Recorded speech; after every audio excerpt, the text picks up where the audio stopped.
Hi hello সবাইকে স্বাগতম এবং সালাম আরেকটা নতুন ভিডিওতে। আমি বরাবরই কথা বলি। লাস্ট কয়দিন যাবৎ হয়তোবা পরীমনি, অপবিশ্বাস, বুবলি নায়িকাদের নিয়ে একটু বেশি বেশি ভিডিও বানাচ্ছি।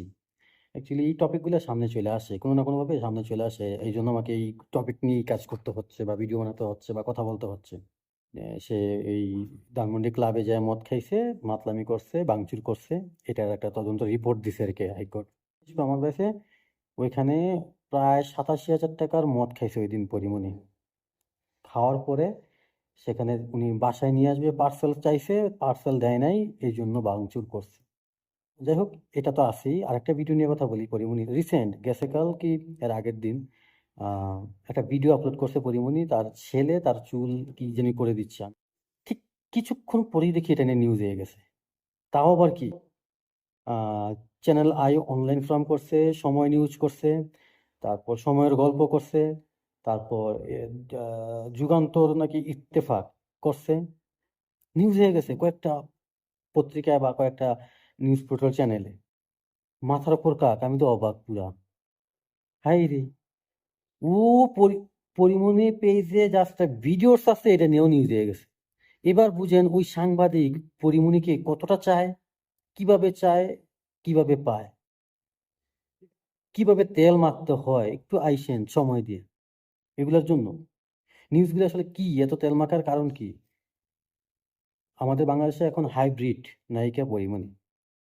হয়তোবা অনেক পুরুষ ছেলের চোখের লালসা। ঠিক আছে? শুনতে খুব খারাপ লাগলেও কথাগুলো সত্যি।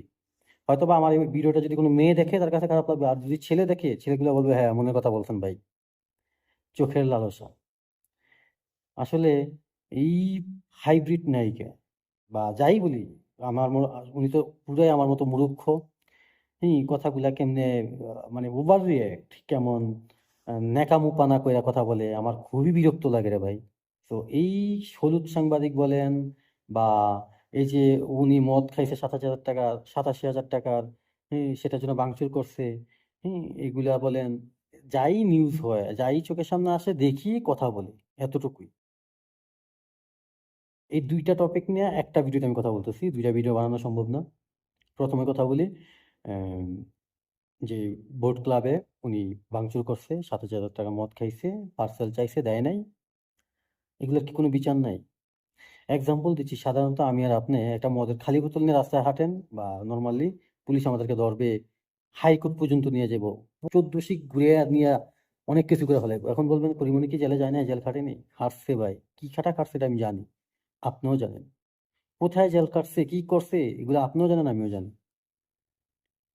এই যে এইগুলা করে এদের বিচার কি? এদের বিচার নাই। এরা বাংলাদেশের মানুষ। আমরা অমানুষ? আমরা কি মানুষ না? আমরা কি বাইসা চলে আসছি বাংলাদেশে? রিফিউজি? নাকি আমার বাবা, দাদা দেশ স্বাধীন করার সময় ছিল না, পরীমনি ছিল? পরীমনির বাপ ছিল, দাদা ছিল। যাই হোক, আমি এই সেলিব্রিটিদের কথা নিয়ে কথা বললে রাত-দিন কথা বলা যাবে। এগুলার বিচার হবে না। এগুলা কোন টাইপ বিচার হয়, কি আসলে বিষয়, জন্মদিনের কেক খাওয়ায় দেয় মুখে, মুখে। আসলে এই নারী জাতটাকে আমার কিছু, কিছু জায়গায় আমি খুব জঘন্যভাবে ঘৃণা করি। ২ টা নারীর জন্য ১০ টা নারীর বদনাম হয়। এটাই তো স্বাভাবিক। ২ টা ছেলের জন্য আরো ৫ টা ছেলের বদনাম হয়। তবে একটা জায়গায় প্রতিটা নারী এক। কষ্ট দেওয়ার অসীম ক্ষমতা নিয়ে তারা জন্মায়। এই যে পরিমণি একটার পর একটা ছাড়তেছে, ছাড়বো, আবার করবো।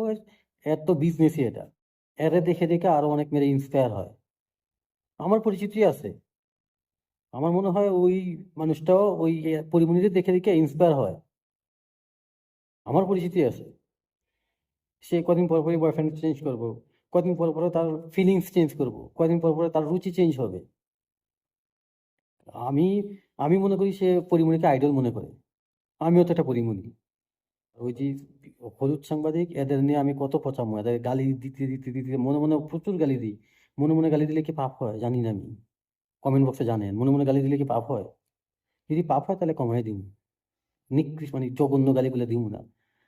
আর যদি পাপ না হয় তাহলে তো ধুইয়া ফেলামু চোদ্দ গোষ্ঠীতে।